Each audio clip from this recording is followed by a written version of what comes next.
Firebase versus MongoDB. Which one is better? For this video, I'm going to point out 3 similarities and 3 differences between Firebase and MongoDB.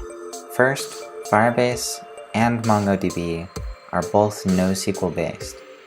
And what this means is that the data is structured like a tree. This contrasts with SQL, where all the data is stored in a linear fashion in tables, and the tables can reference each other.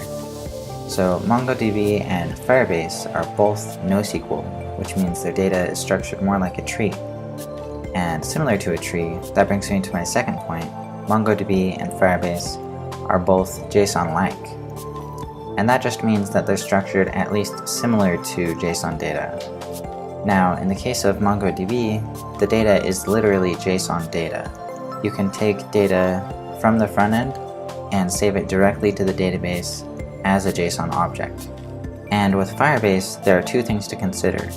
It has the real-time database and it has Cloud Firestore.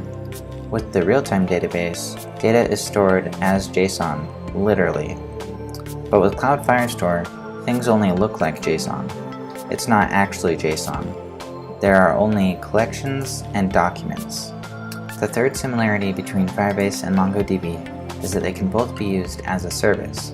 They each have their own website where you can configure the backend server for your data.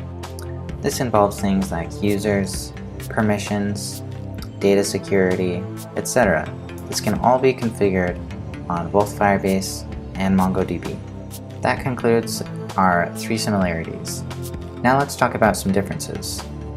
The first difference is that Firebase has a service called FIRESTORE, which is composed of collections and documents.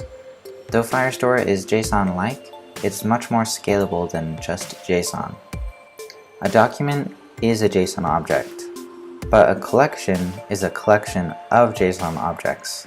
It's important to note that a collection is not an array. A collection is much more scalable, and data can be fetched as a collection using pagination, search, and other querying tools. With FIRESTORE, the path to any given document always goes collection, document, etc. At the highest level, there are a series of collections, and below that, there are any documents within those collections, as well as any nested collections at the same level as any document. Using this structure of collections and documents, the data overall mimics a JSON object, although it's much more scalable than just that.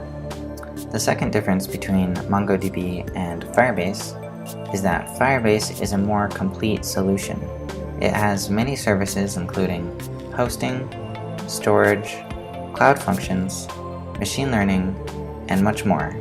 This contrasts with MongoDB because MongoDB really has a primary focus on the storage of data. That JSON structure is its main focus. Though MongoDB does have analytics, they pale in comparison to the kind of depth which Firebase gives you in terms of analytics. The third and final difference between MongoDB and Firebase is that MongoDB was originally designed as an implementation of NoSQL. It was not meant to be a service, it was meant to be installed on a company or an individual's server and managed and hosted by that company or person. This history explains why Firebase is more of a platform, whereas MongoDB is more of a technology. If you like videos like this and you'd like to see more in the future, please like this video and subscribe to the JamieBot channel. I'll see you guys in the next video.